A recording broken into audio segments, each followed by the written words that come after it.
What if I told you that America's most glamorous hotel was also its most dangerous confessional?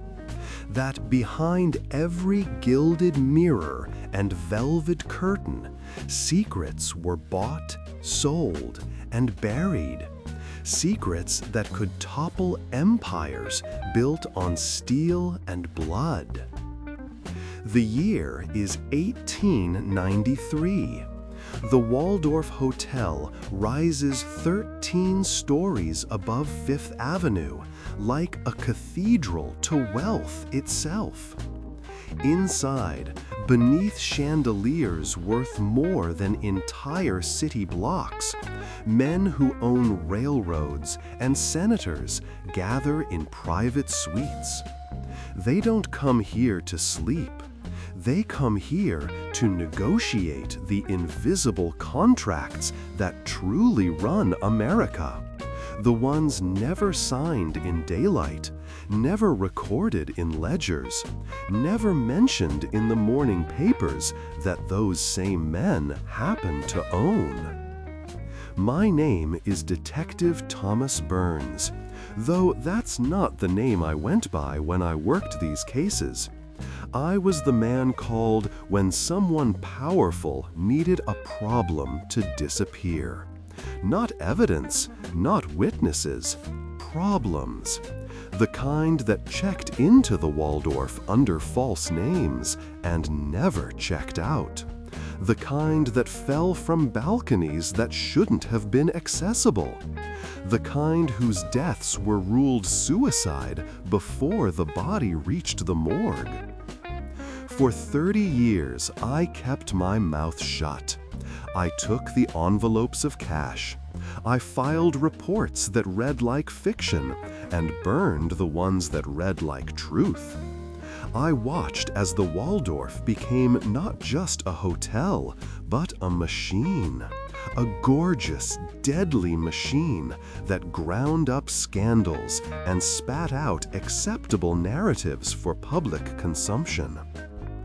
But I'm 83 now, and the men who paid for my silence are bones and monuments. Their grandchildren run the country they stole, living off dividends from crimes that never officially happened. So let me take you back to the blood-stained carpets they replaced every season, back to the servants who saw everything and said nothing, back to the greatest cover-up in Gilded Age America.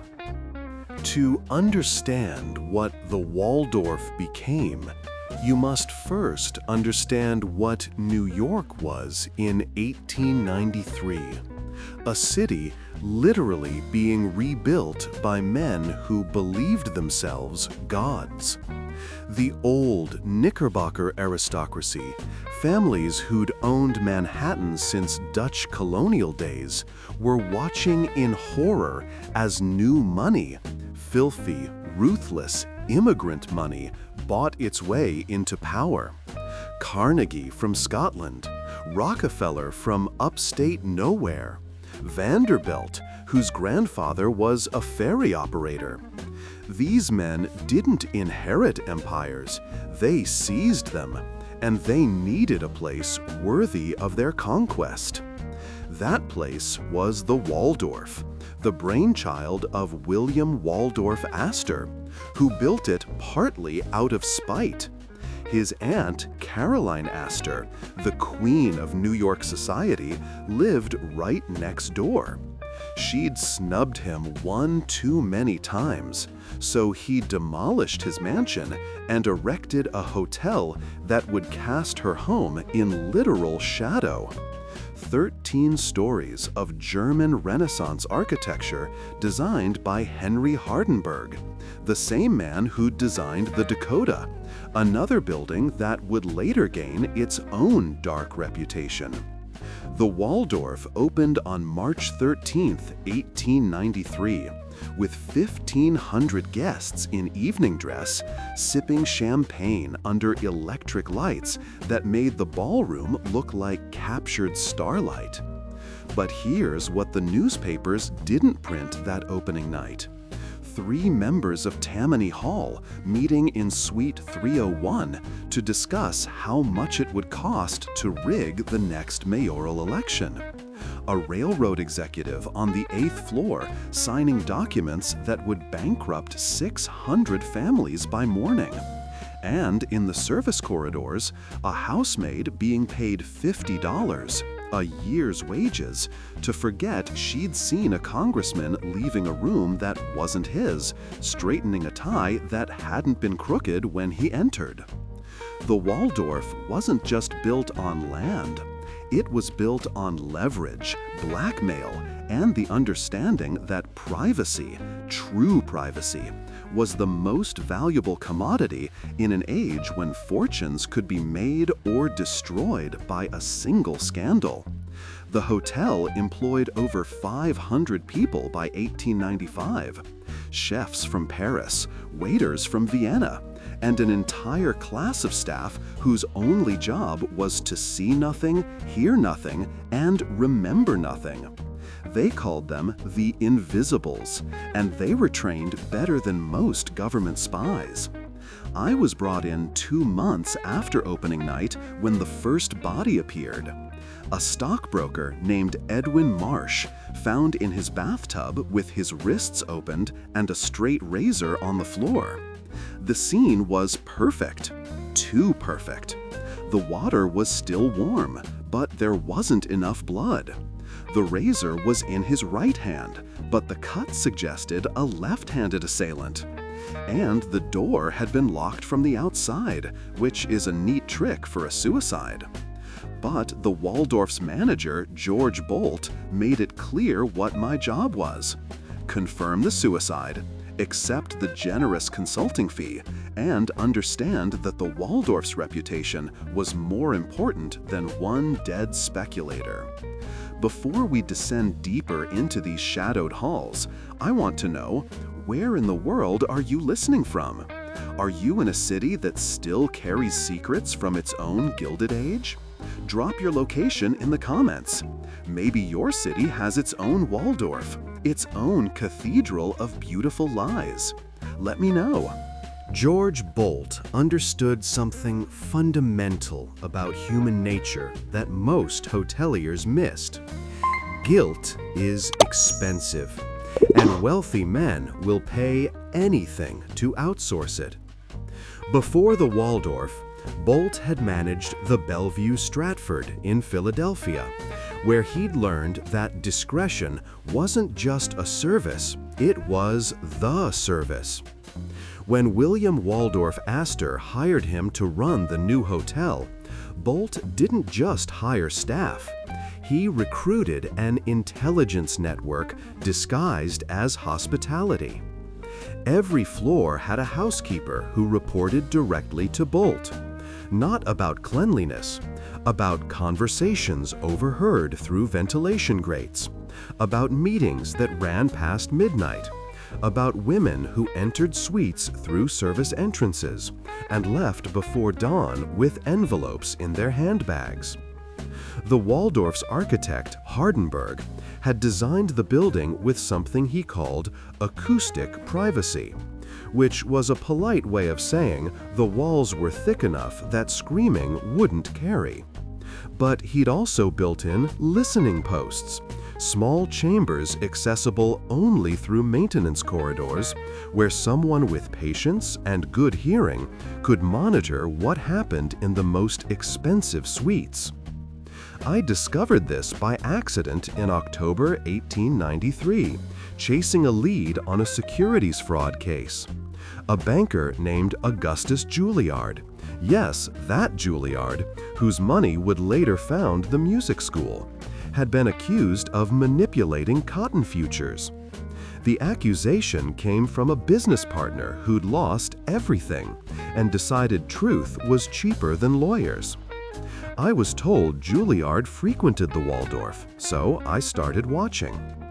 What I noticed was that twice a week, a man in hotel livery would enter a maintenance door on the 3rd floor and emerge an hour later with a small notebook. When I confronted Bolt, he didn't deny it. Instead, he invited me to his office, a windowless room behind the front desk that smelled of cigar smoke and furniture polish, and offered me a drink. Scotch, neat, probably worth more than my weekly salary. He explained the system with the casualness of someone describing how to operate a new typewriter. The Waldorf, he said, survived on reputation. Reputation required information. Information required collection. And collection required professionals who understood that some knowledge was too valuable to share with police, newspapers, or even the clients themselves. Then Bolt asked me a question that changed everything. "Detective, do you believe in justice or do you believe in order?" I must have looked confused because he smiled. A thin, patient smile, like a philosophy professor waiting for a slow student to catch up. He explained that justice was chaos, unpredictable, dangerous to everyone, including the innocent. Order, however, was maintainable. Order meant powerful men could conduct business without fearing that one mistake would destroy them. Order meant the city functioned, money flowed, and civilization continued. The Waldorf provided order. Did I want to help? Or would I prefer to remain outside, investigating crimes that would never be prosecuted, because the witnesses would never testify? I took the job. Not because I believed his philosophy, though over the years I'd come to see he wasn't entirely wrong, but because I was curious. What were these men so desperate to hide? What happened behind those locked doors that required architectural conspiracies and paid amnesia? That first week, Bolt gave me access to what he called the insurance files, leather-bound ledgers containing summaries of incidents that had been resolved internally. Reading them was like discovering America had a second government, one that met in hotel suites and settled disputes with cash instead of courts. There was the time Cornelius Vanderbilt III got drunk and shot out the chandelier in the Palm Court. Cost of the chandelier, $4,000. Cost of silencing the 20 witnesses, $11,000. Cost of keeping it out of the papers owned by Vanderbilt's cousins, a promised exclusive interview about his yacht.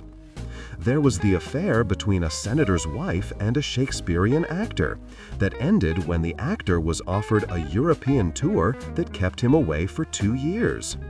There was the forged will that transferred a steel fortune from a dead man's children to his much younger widow, a will signed in Suite 405 by witnesses who later couldn't remember being there. But these were minor scandals, the kind that made me understand the ecosystem.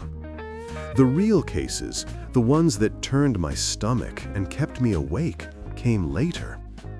The first was in February 1894, in the dead of winter when New York was buried under snow, and the Waldorf became an island of warmth and light in a frozen city. A woman checked in under the name Margaret Ashford, claiming to be from Boston. She had money, enough for a corner suite overlooking Fifth Avenue, and she had nerves wound tight as piano wire. I knew because I watched her check in, watched her refuse the bellhop's help with her luggage, watched her eyes scan the lobby like someone expecting to be followed. She lasted 3 days. On the 4th morning, a maid found her door ajar and the suite empty, except for bloodstains on the carpet near the window. Not a lot of blood, maybe a cup's worth, but enough to indicate violence. The window was open despite the freezing temperature. Bolt called me immediately before calling the police, which should have told me everything I needed to know. When I arrived, he already had a story prepared. Miss Ashford had checked out early, left a generous tip, mentioned she was catching a train to Chicago. The blood? A nosebleed, nothing dramatic. The open window? She'd complained about the radiator overheating. I examined the suite while Bolt watched. The blood pattern was wrong for a nosebleed. It had been wiped, hastily, with towels that were now missing. The window wasn't just open, the frame showed scratches consistent with forced exit. And in the gap between the bed and the wall, I found something that made my hands shake. A woman's finger, severed cleanly at the second knuckle, still wearing a gold ring engraved with initials that weren't M.A. I showed it to Bolt. He looked at it the way someone might look at a broken glass. Unfortunate, but hardly catastrophic. "This is why we called you," he said quietly. "Not the police, you." He didn't need to explain further.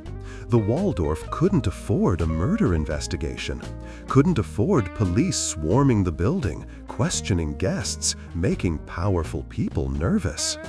My job was to find out what happened and then decide what story the world would hear.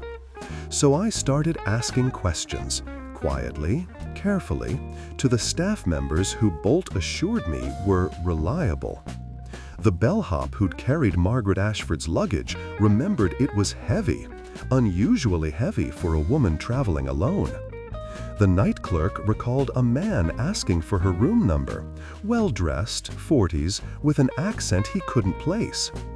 And one of the invisibles, a hallway attendant who worked the graveyard shift, admitted he'd heard raised voices from her suite around 2 in the morning, followed by silence so complete it felt intentional. I spent a week chasing ghosts. Margaret Ashford didn't exist.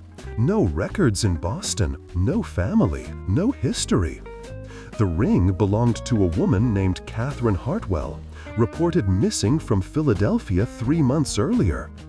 Her husband was a judge with connections to the Republican machine. When I tried to contact him, I was informed he'd left the country indefinitely for his health. The man who'd asked for her room number was never identified. And the finger? Bolt suggested I'd dispose of it discreetly, perhaps in the incinerator that burned trash every evening behind the hotel. I refused. I kept it in a jar of formaldehyde in my desk drawer for 6 years, until one morning it was simply gone, along with my notes on the case. That was my introduction to how the Waldorf operated. Problems didn't get solved, they got managed. Justice wasn't served. Order was maintained. And I was no longer a detective. I was a custodian of acceptable narratives, cleaning up messes that threatened the machinery of power. By 1895, the Waldorf had become the unofficial headquarters of what newspapers politely called the interests. Railroad magnates, banking syndicates, steel barons, and the politicians who served them. But calling them the interests was like calling a hurricane adverse weather. These men owned America in ways that made monarchy look democratic. J.P. Morgan controlled 70% of the nation's railroad mileage. John D. Rockefeller's Standard Oil refined 90% of American petroleum.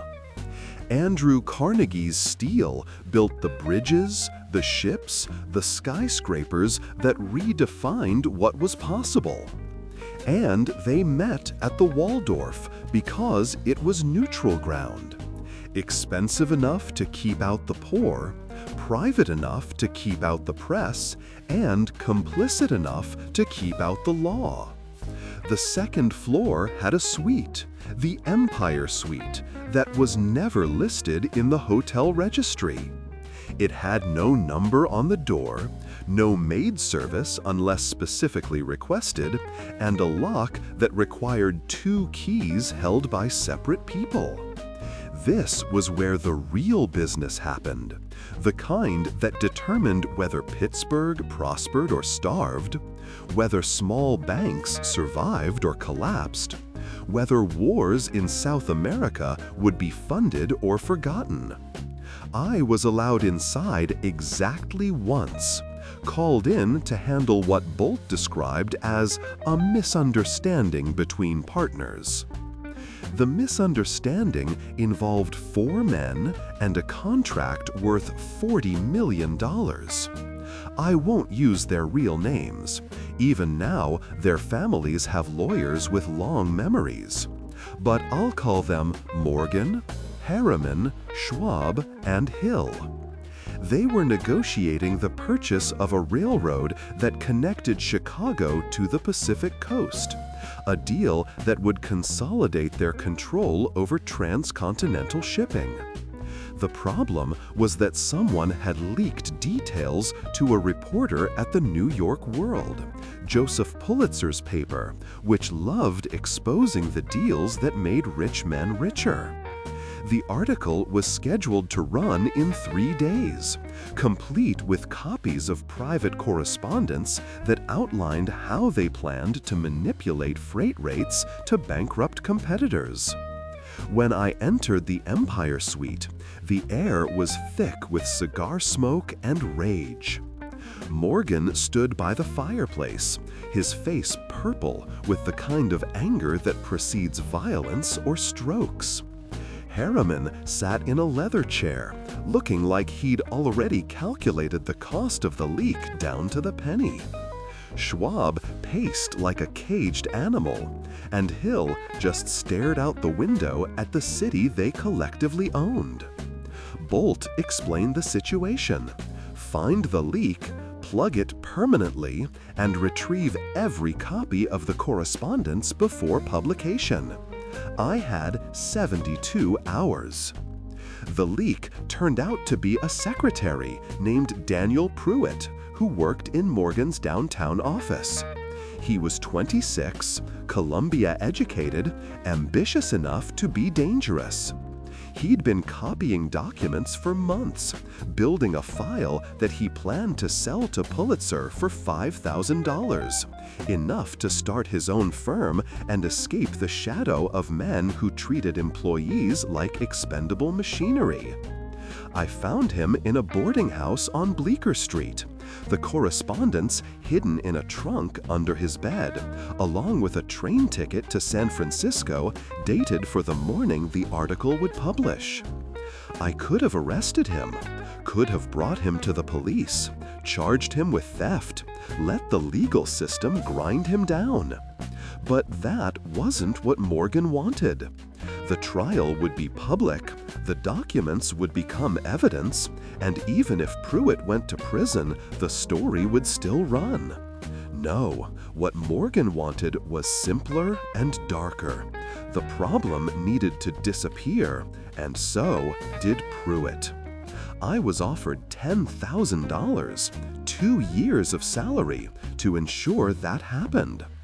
I sat in that boarding house room, watching this kid who still believed that exposing corruption would make him a hero, and I knew I had a choice that would define what I was willing to become. I didn't kill him. I want that on record, even if no one believes it. What I did was worse in some ways. I gave him an option. I showed him photographs that Morgan's people had compiled. Pruitt with a prostitute in a West Side brothel, Pruitt gambling in an illegal club, Pruitt with debts to a loan shark connected to the Eastman gang. None of it was particularly damning by itself, but together it painted a picture that would destroy him socially and legally if released. Then I explained the alternative. Take $500, get on a ship to Argentina that left in 8 hours, and never come back. If he refused, or if he ever tried to publish or speak about what he knew, the photographs would go to every newspaper in America, and his body would be found in the Hudson within a week. He took the ship. I retrieved the documents and watched them burn in the Empire Suites fireplace while Morgan poured celebratory brandy. The World never ran the story. Pulitzer received a generous donation to his campaign against yellow fever, along with a polite suggestion that some journalism served the public interest better than others. And Daniel Pruitt became a footnote, if that, a young man who went west to seek his fortune and was never heard from again. Except I heard from him once. In 1911, I received a letter postmarked from Buenos Aires. No return address, just 2 sentences. I'm alive, if you can call this living. I hope you sleep better than I do. That case taught me the rules of the gentleman's agreement that governed the Waldorf, and by extension, the country. Rule 1. Loyalty to power trumps loyalty to law. Rule 2. Witnesses can be bought, intimidated, or eliminated, in that order of preference. Rule 3. The press is a partner, not an adversary, as long as you control enough of it. And Rule 4, the one that kept me awake more nights than I can count. Anyone who threatens the system becomes part of the problem the system is designed to solve. The Waldorf facilitated this system through architecture and culture. The private dining rooms where deals were negotiated had doors thick enough to muffle conversation, and waiters who spoke only when spoken to. The telegrams sent from the hotel's dedicated Western Union office went through a clerk who understood that some messages needed to be delayed or lost, depending on who sent them. The hotel's doctor, a man named Emil Schwartz, would certify any cause of death Bolt requested, no questions asked. And the police? The 19th precinct, which had jurisdiction over the Waldorf, received such generous donations to their Widows Fund that they developed a remarkable blindness to anything happening inside those walls. I became part of that machinery. Between 1895 and 1899, I handled 17 cases that never made it to police reports. A stock fraud that would have implicated a senator, a forgery ring operating out of Suite 720, an assault on a chambermaid by a railroad executive that was settled with $5,000 and a one-way ticket to her family in Ireland, a duel, an actual duel with pistols between 2 businessmen over a woman, fought at dawn in Central Park with me as the only witness. One man died. We called it a heart attack. The other paid for a lavish funeral and a generous pension for the widow. Each case eroded something in me. Not my morals exactly. I'd never been particularly moral, even before the Waldorf. But my sense that there was a bottom, a line beyond which even powerful men wouldn't go. I kept learning I was wrong. There was no bottom. There was only the question of cost, and these men had infinite resources to pay it. They bought judges like other men bought cigars. They destroyed reputations with the casualness of someone swatting a fly. And they did it all from the Waldorf, in rooms decorated with artwork worth more than most Americans would earn in their lifetimes, drinking wine that cost more than a factory worker's annual wage. But the system had a weakness, one that would nearly destroy it. It depended on everyone playing by the same rules. And in 1899, someone decided the rules no longer applied.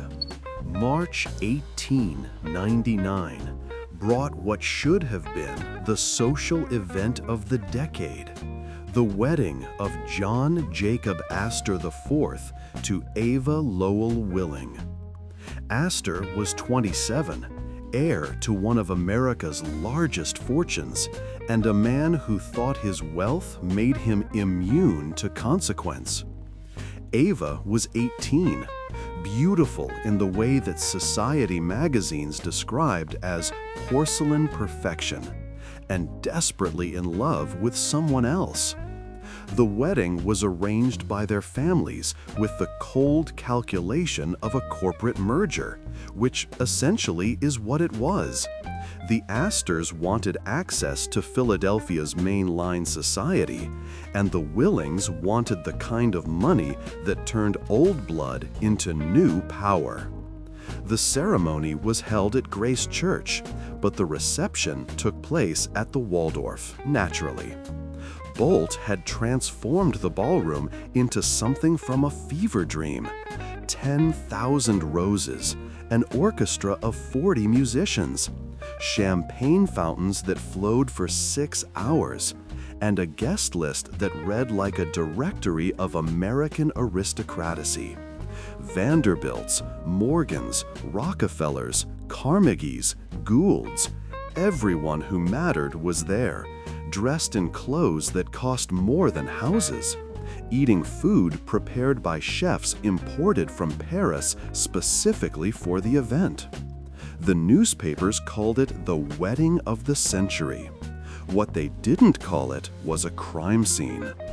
3 days before the wedding, a woman appeared at the Waldorf service entrance asking to speak with someone in authority about Miss Ava Willing. The doorman, following protocol, notified Bolt, who notified me. I met her in one of the basement offices we used for sensitive conversations. No windows, no record it existed. Her name was Margaret Downing, and she'd been Ava's maid in Philadelphia until 2 weeks earlier when she was dismissed without explanation. She had a story that, if true, would destroy the wedding and possibly the Astor family's reputation. According to Margaret, Ava was pregnant. Not by John Jacob Astor.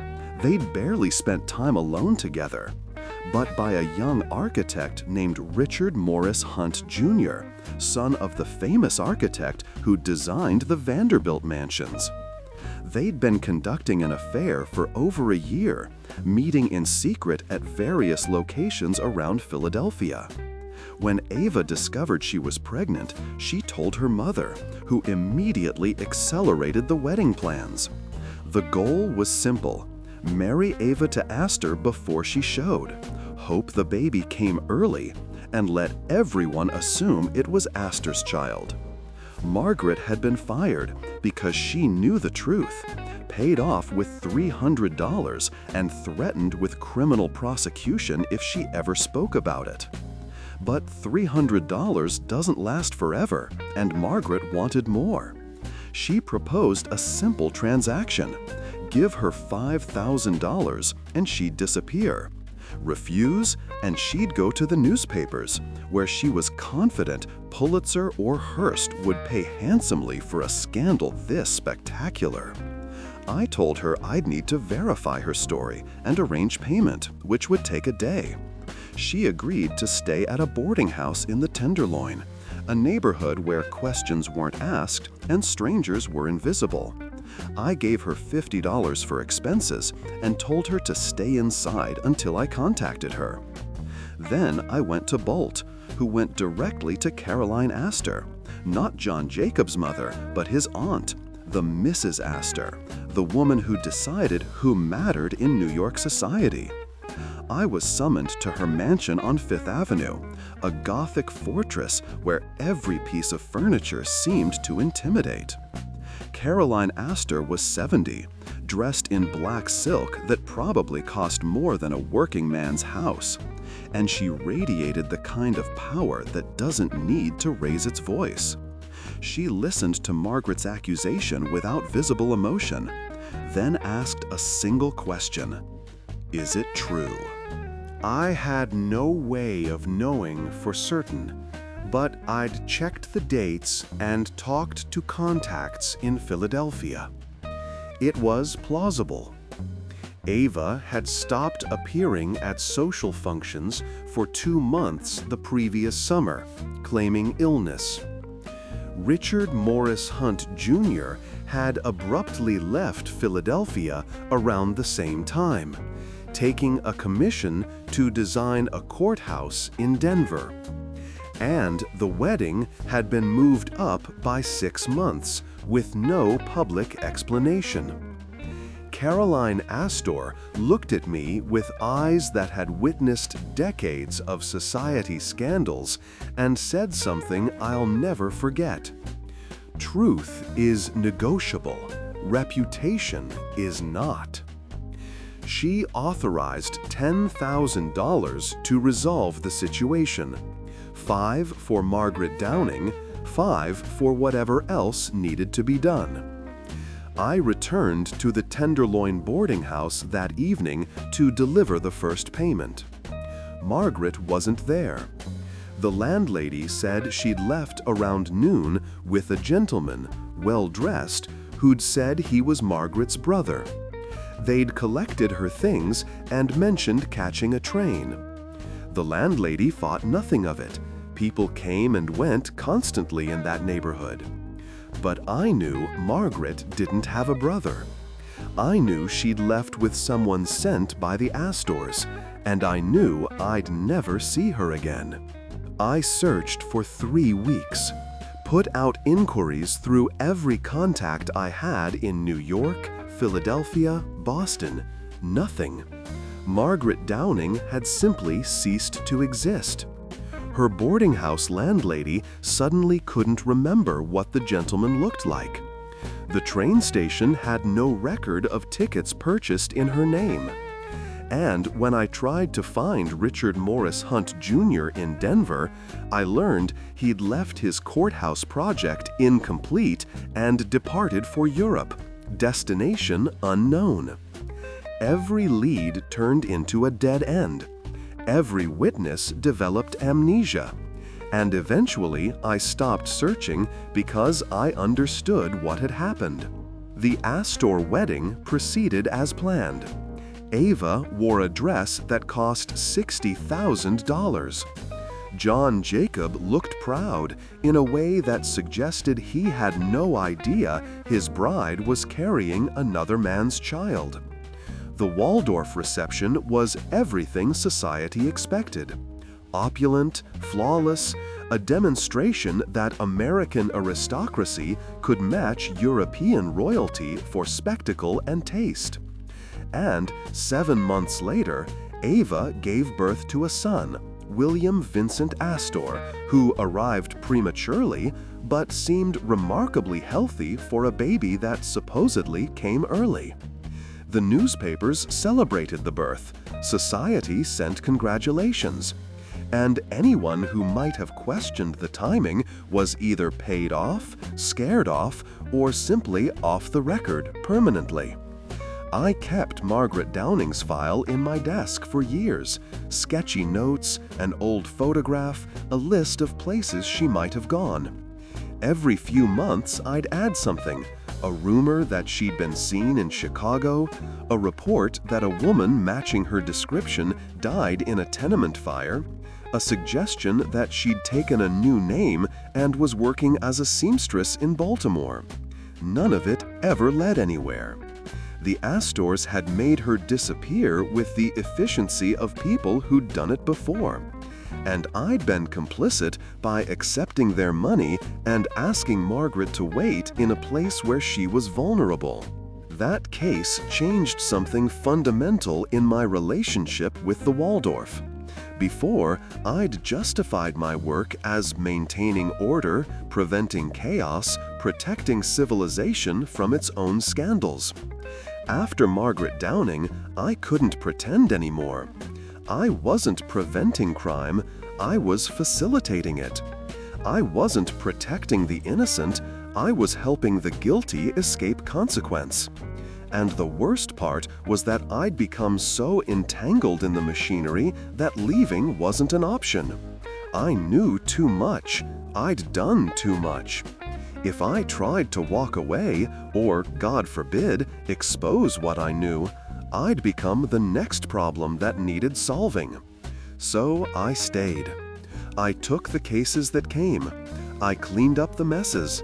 And I told myself that at least by being involved, I could minimize the damage, could ensure that some witnesses survived, could draw lines that others might ignore.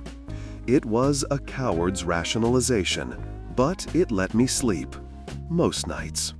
The turn of the century brought America into a new era. Though whether it was progress or just a different kind of corruption remained unclear.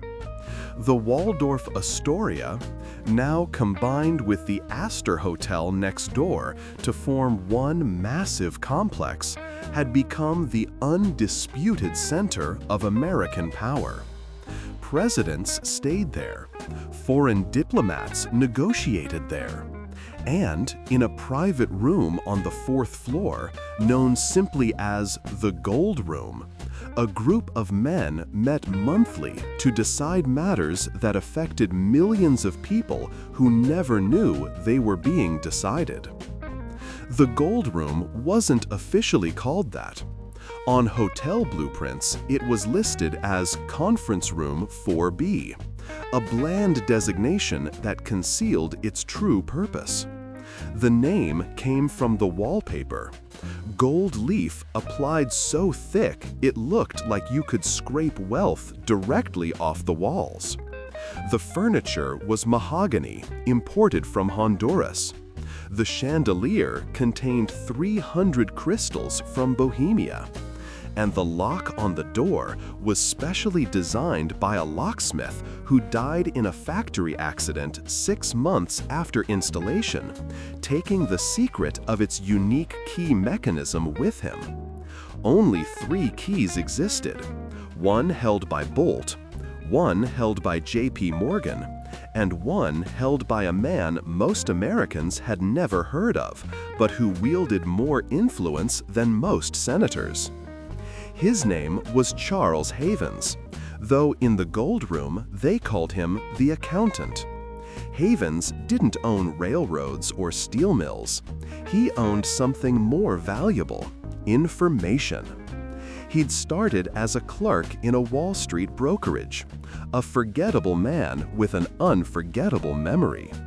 He noticed that certain stocks moved in patterns that preceded public news, that fortunes were made by people who seemed to know what would happen before it happened. So he started collecting information: who was buying what, who was meeting with whom, which companies were hiding debts or inflating assets. By 1900, Havens had built a private intelligence service that made him indispensable to the men who thought they ran everything. The Gold Room meetings followed a ritual. They started at 8 in the evening, always on the last Thursday of the month. Attendance was limited to 7 men, always the same 7.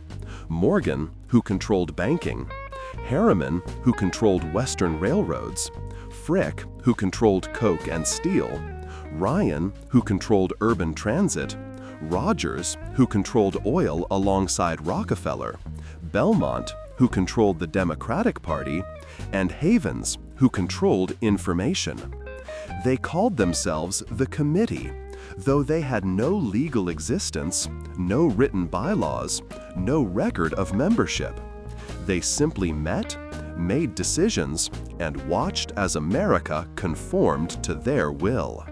I first learned about the committee in August 1901, after President McKinley was shot by an anarchist in Buffalo. McKinley lingered for 8 days before dying, and during that time, the stock market went into panic. But several companies made suspicious trades in the days before the shooting, selling off stocks that would collapse after McKinley's death. buying positions in industries that would benefit from Vice President Roosevelt's policies. It was too precise to be coincidence, which suggested someone knew the shooting would happen before it did. I was asked by Bolt to investigate quietly, not to solve the crime, that was federal jurisdiction, but to determine if the Waldorf had any exposure, if any of our guests might be implicated. Following the money led me to Charles Havens. The trades had been made by various brokerage firms, but the orders originated from a single source, disguised through multiple intermediaries. When I confronted Havens in his office on Broad Street, he didn't deny it. Instead, he invited me to lunch at the Waldorf, not in the public restaurant, but in a private dining room where conversation couldn't be overheard. Over oysters and champagne that I'm sure cost more than my monthly salary, Havens explained how the committee worked. They didn't cause events, he insisted. They simply positioned themselves to benefit when events occurred. They had sources everywhere, in Washington, in European capitals, in labor unions, in anarchist cells. They knew about McKinley's planned trip to Buffalo weeks in advance. They knew that security would be inadequate because the president refused to appear afraid. And they knew that anarchists had been discussing targeting American leaders since King Umberto of Italy was assassinated the previous year. They didn't arrange the shooting. Havens was very clear about that. But they knew it was likely, and they acted accordingly. Was it illegal? Probably. Was it provable? Absolutely not. Then Havens offered me a position. Not as an investigator exactly, but as what he called a risk analyst. My job would be to identify potential problems before they became crises, to monitor the guests and staff at the Waldorf for any indication of coming disruptions. Labor organizing, political movements, foreign agents, blackmail schemes, anything that might threaten the committee's interests.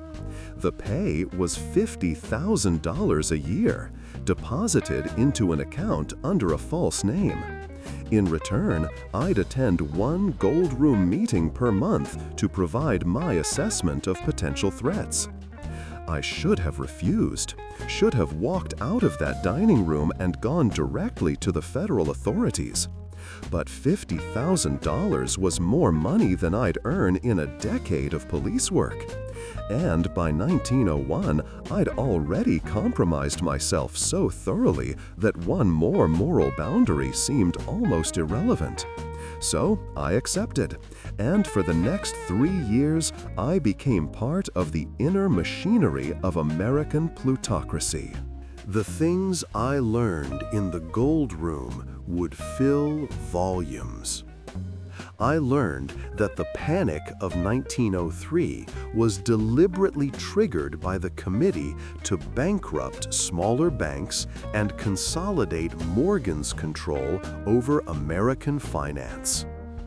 I learned that labor strikes in Colorado mines were infiltrated and sabotaged to prevent unionization from spreading to steel and railroad industries. I learned that the committee maintained a list of journalists, judges, and politicians who were either on their payroll or compromised by blackmail material held in a vault beneath the Waldorf's wine cellar. And I learned that they were planning something unprecedented, something that would reshape America's relationship with the rest of the world. In February 1904, Havens presented the committee with a proposal. Japan and Russia were heading toward war over Korea and Manchuria. The war would require massive financing, and both sides would need loans from American and European banks. Havens proposed that the committee secretly fund both sides, enough to keep the war going for years, bleeding both nations dry while American banks collected interest and American industries sold weapons, ships, and supplies to whichever side paid more. The longer the war lasted, the more profit would flow to America. And when both sides were exhausted, the committee would be positioned to dictate peace terms that favored American expansion into Asian markets. The Russo-Japanese War began on February 8, 1904, with Japan's surprise attack on the Russian fleet at Port Arthur. Within a month, both nations were seeking loans from American banks. J.P. Morgan personally arranged a $200 million loan to Japan. A syndicate, including Ryan and Rogers, arranged financing for Russia through intermediaries in France. And for the next 18 months, as two empires slaughtered each other over frozen territory most Americans couldn't locate on a map, the committee collected profits that would have made ancient warlords weep with envy. I sat through Gold Room meetings where they discussed the war like it was a stock portfolio, calculating optimal death tolls to maximize bond yields. I heard them debate whether to extend credit to Russia to prolong the conflict or let Japan win quickly to establish a new customer in Asia. And I listened as they congratulated themselves on engineering a war that killed over 100,000 people but made their fortunes grow exponentially. That was when I started keeping records. Not official files. Those belonged to Bolt and would be destroyed if they ever became dangerous. But private notes, written in code, hidden in places no one would think to look. Names, dates, transactions, conversations. I told myself I was documenting history, preserving evidence for some future reckoning. Really, I was creating insurance. Proof that if the committee ever decided I was a liability, I could threaten to expose everything. It was a dangerous game, but by 1904, I was deep enough into the machinery that danger felt like my natural habitat. The Gold Room Committee continued meeting throughout the decade, weathering the financial panic of 1907, which they also helped cause and profit from. They influenced presidential elections, labor policy, immigration law, and foreign interventions. And they did it all from a hotel room decorated in gold, drinking wine that cost more than most Americans earned in a year, insulated by wealth and power from any consequence except the ones they chose for themselves. March 15, 1909. The date sits in my memory like a scar, vivid and permanent. It was the night the Waldorf-Astoria almost burned to the ground, or at least that's what should have happened. What actually happened is more complicated, more sinister, and ultimately more revealing about how far the machinery of power would go to protect itself. The fire started in the kitchen around 11 o'clock in the evening, a grease fire, or so the official report would claim. A careless cook, a moment of inattention, flames spreading to wooden cabinets and up through ventilation shafts. By the time the first alarm was raised, smoke was pouring into the third-floor corridors, and guests in evening dress were evacuating through the lobby in states ranging from annoyed to terrified. The fire department arrived within minutes. The Waldorf paid them well to ensure prompt response, and had the blaze contained within an hour. Damage was estimated at $50,000, mostly smoke and water. No one was killed. The newspapers called it a miracle of modern fire suppression technology. They were wrong. The fire was arson, set deliberately by a man named Thomas Brennan, who worked as a maintenance engineer in the hotel's basement. I know this because I found the evidence before the fire marshals arrived. Rags soaked in kerosene, hidden in a storage closet near the kitchen, still smelling of accelerant. I also found Brennan himself, dead in a supply room, with a bullet hole in his temple and a revolver in his hand. Suicide, obviously.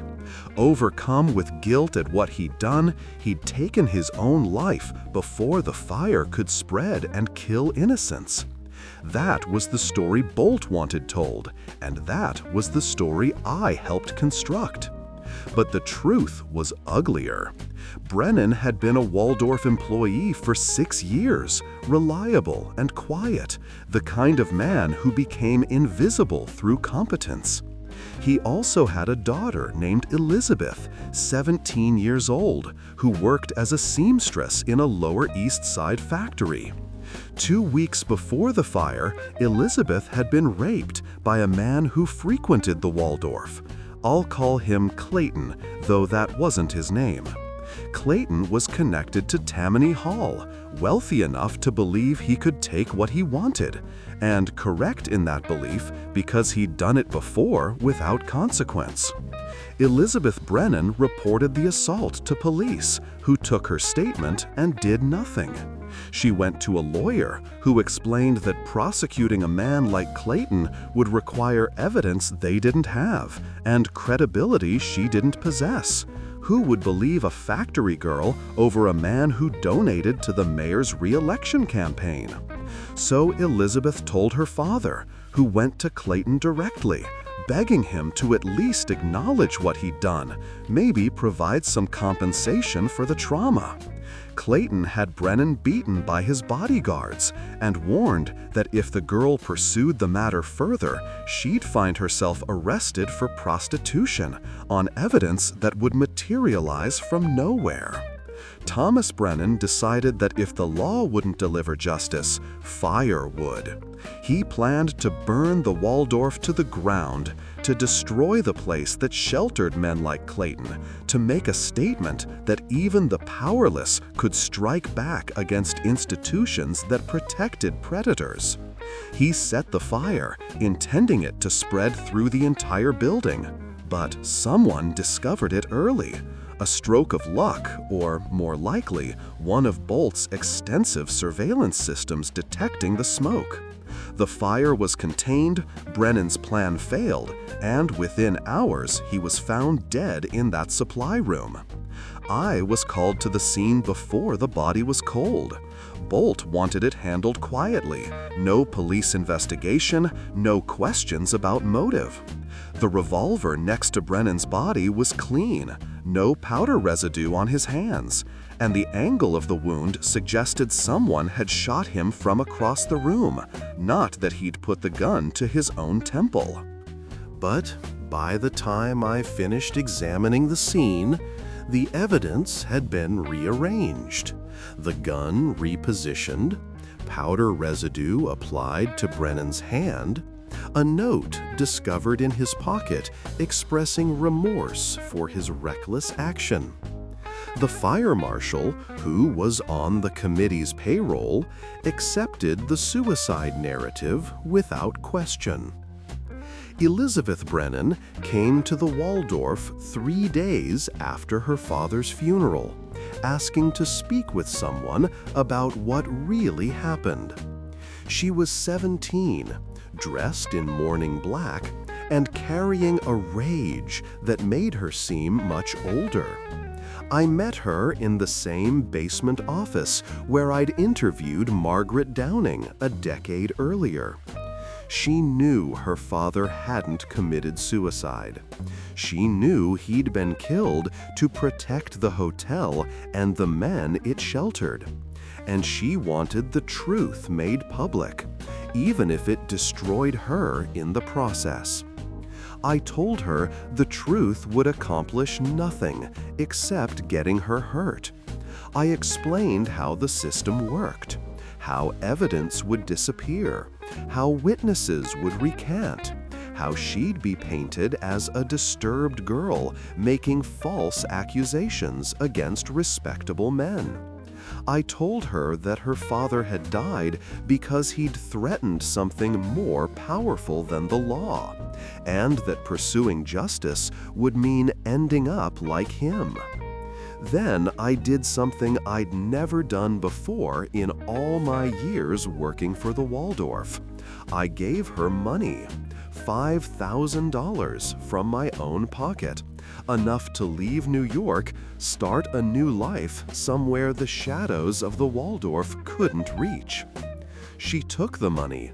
I never learned what happened to her after that, whether she left the city, whether she found some measure of peace, whether she ever stopped hating me for being part of the machinery that killed her father. I hope she did leave. I hope she built something away from New York's poisonous glamour. But I doubt it. The Waldorf had a way of marking people, of ensuring that even those who escaped geographically never really got free. The arson was covered up perfectly. The fire marshal's report blamed faulty equipment and lack of proper fire suppression in the kitchen area. Recommendations were made, improvements were implemented, and the Waldorf emerged from the incident with enhanced safety credentials.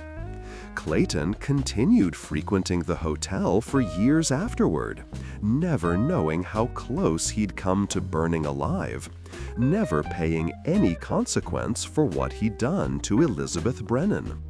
And Thomas Brennan was buried in a pauper's grave, with a stone that listed no cause of death, his name gradually weathering away until even that small memorial to his existence disappeared.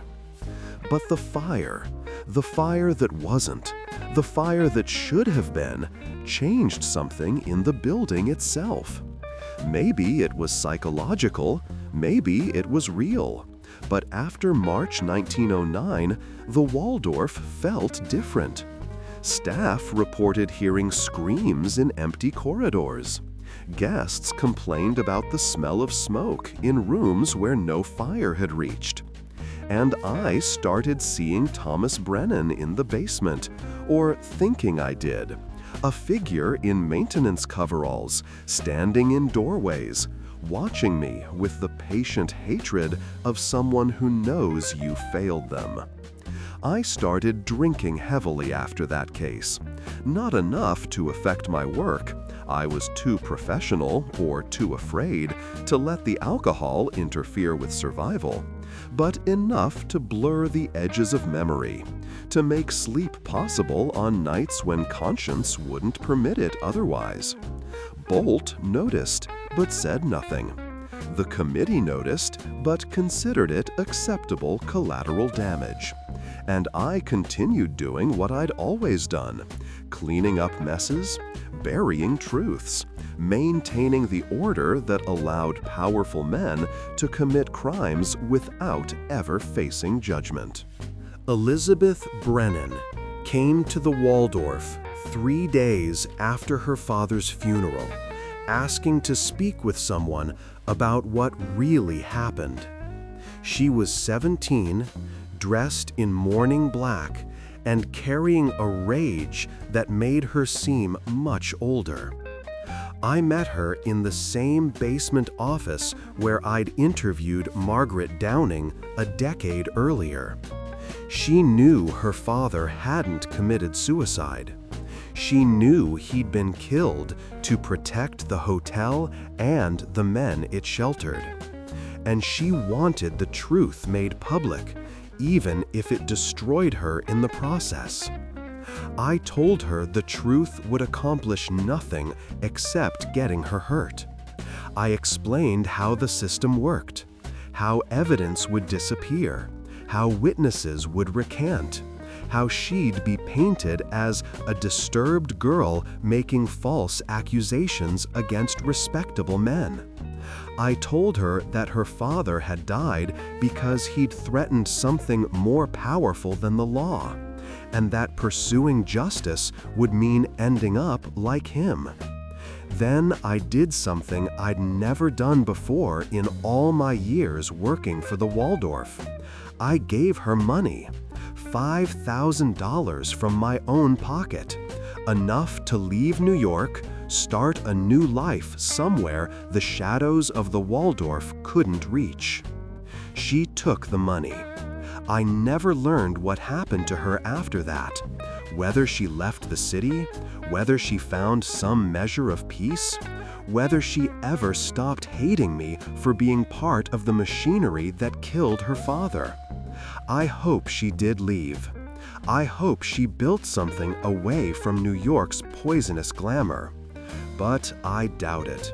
The Waldorf had a way of marking people, of ensuring that even those who escaped geographically never really got free. The arson was covered up perfectly. The fire marshal's report blamed faulty equipment and lack of proper fire suppression in the kitchen area. Recommendations were made, improvements were implemented, and the Waldorf emerged from the incident with enhanced safety credentials. Clayton continued frequenting the hotel for years afterward, never knowing how close he'd come to burning alive, never paying any consequence for what he'd done to Elizabeth Brennan.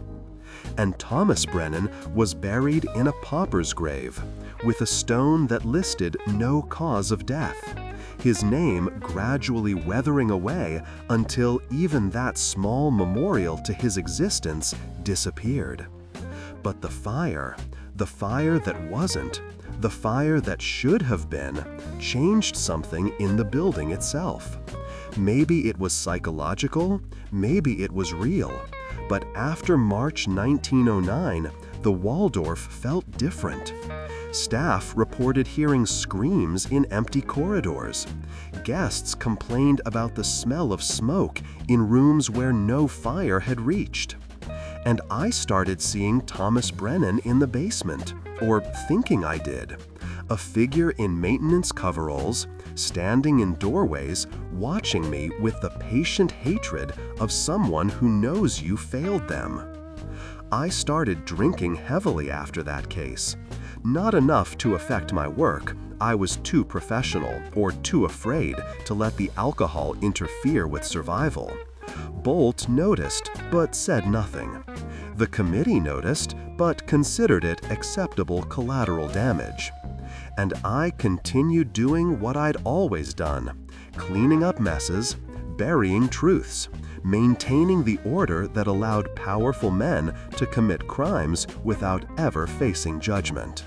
By 1912, I was 58 years old and had been the Waldorf's invisible hand for nearly 2 decades. I'd handled 63 cases that never made official records: murders, blackmail, fraud, assault, arson, and varieties of corruption that didn't have names.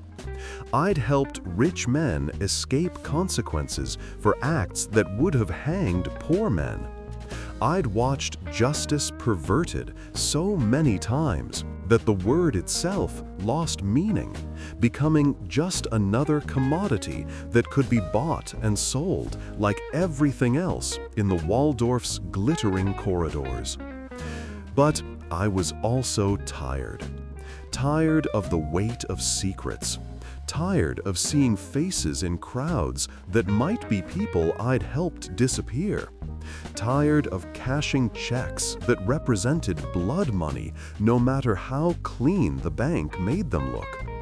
I'd told Bolt I wanted to retire, perhaps move to California, where the sun might burn away some of the darkness I'd accumulated. He'd agreed, promising a generous pension and assurances that my silence would be protected. I had 6 months left on my contract when the last case arrived. The the one that would ensure I'd never truly leave the Waldorf, even after I stopped working there. April 10, 1912.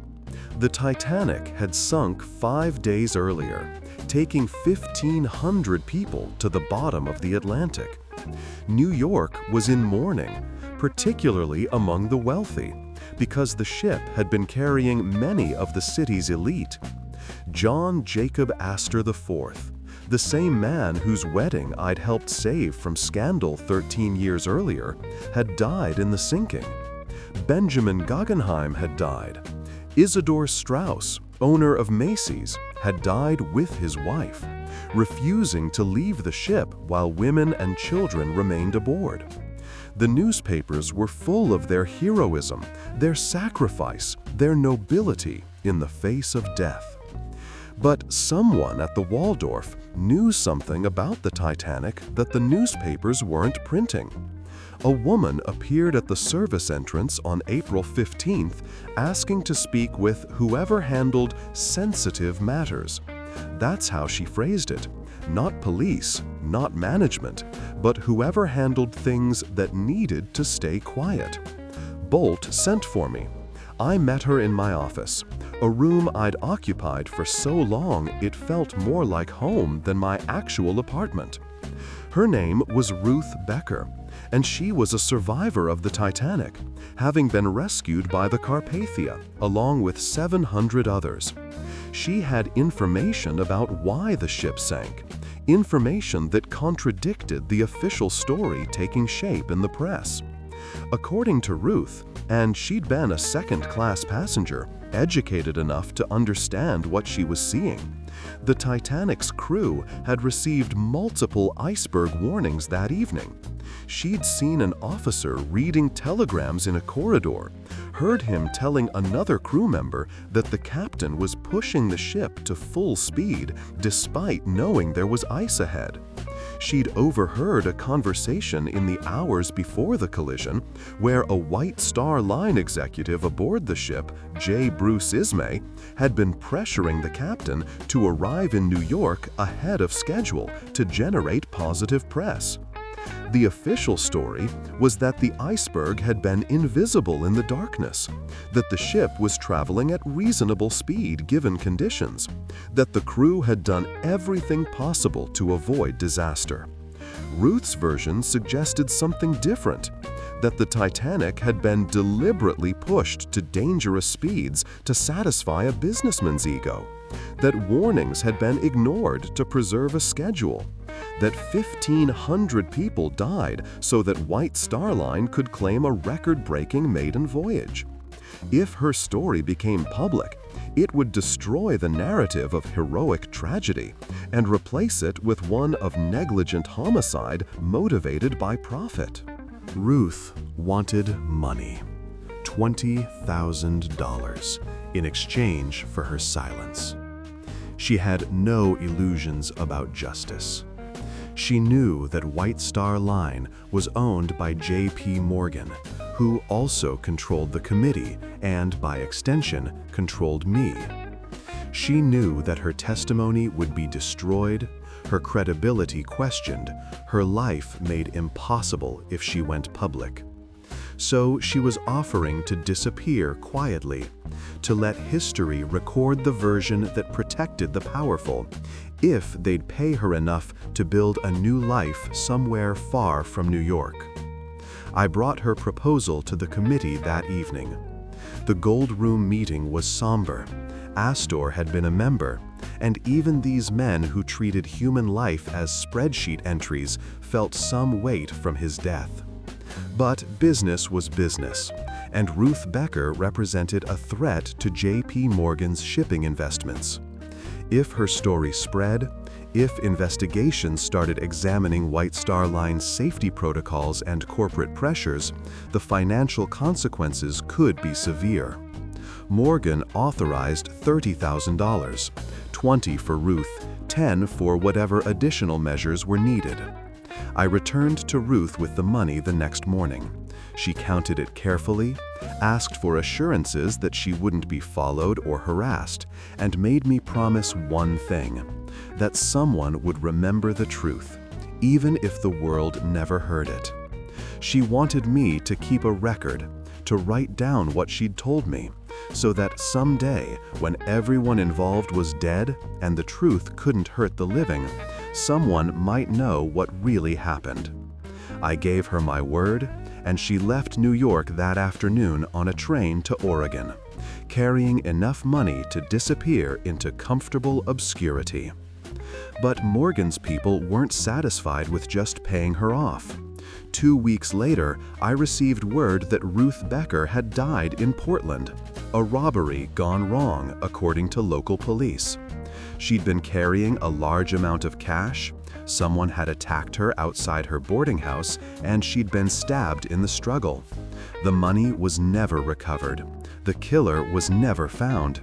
And Ruth's story about the Titanic died with her, buried beneath the official narrative that the sinking was an act of God rather than an act of greed. I kept my promise to her. I wrote down everything she'd told me, dated it, and sealed it in an envelope with instructions that it should be opened 50 years after my death. I don't know if anyone ever will open it, if anyone will care by then about details of a tragedy that gets more distant with each passing year.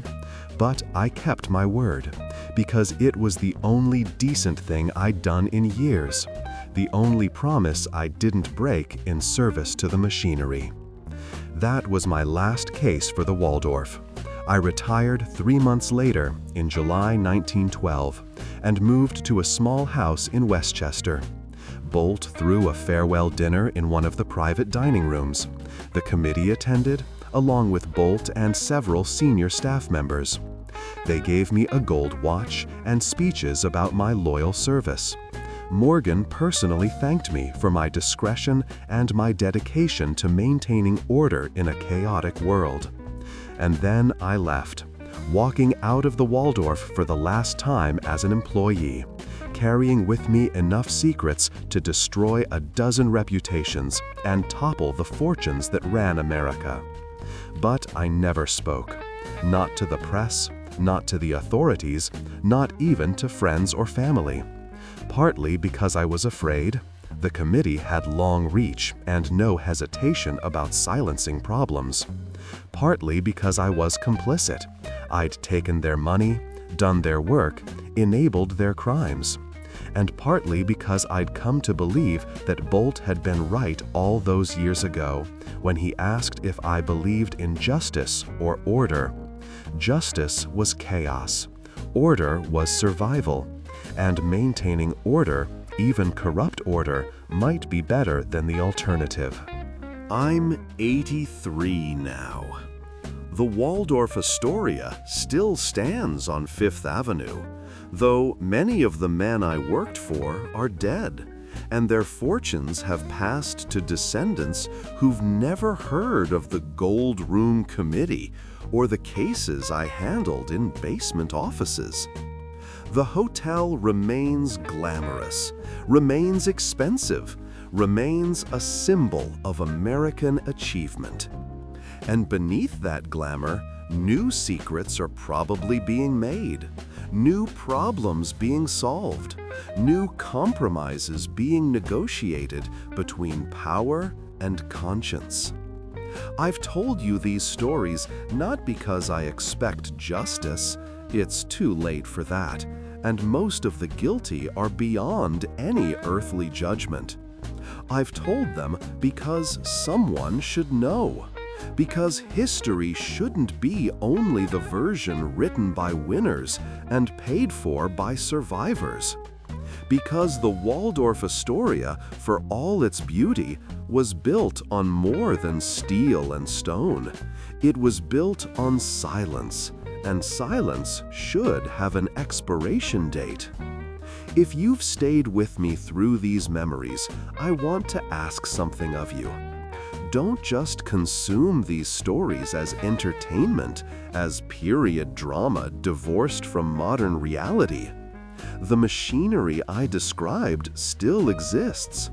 The bargains between power and law, the agreements between wealth and justice, the systems that ensure some people face consequences while others purchase immunity, they're still operating, still grinding up lives, still maintaining order at the expense of truth. So, here's what I'm asking.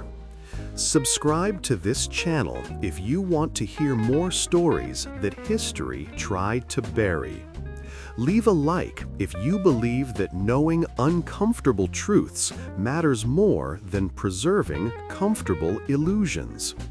And comment with your thoughts. Do you believe in justice, or do you believe in order? Do you think the system I served was necessary evil, or just evil? Do you think things have changed, or have we just gotten better at hiding the machinery? I can't give you answers. I barely have them for myself after spending decades inside the beautiful corruption of the Waldorf-Astoria. But I can give you questions, and I can give you the truth as I remember it. What you do with that truth, that's up to you. The Waldorf still stands. The secrets are still buried. But at least now you know where to start digging, if you have the courage and the stomach to uncover what lies beneath the glamour.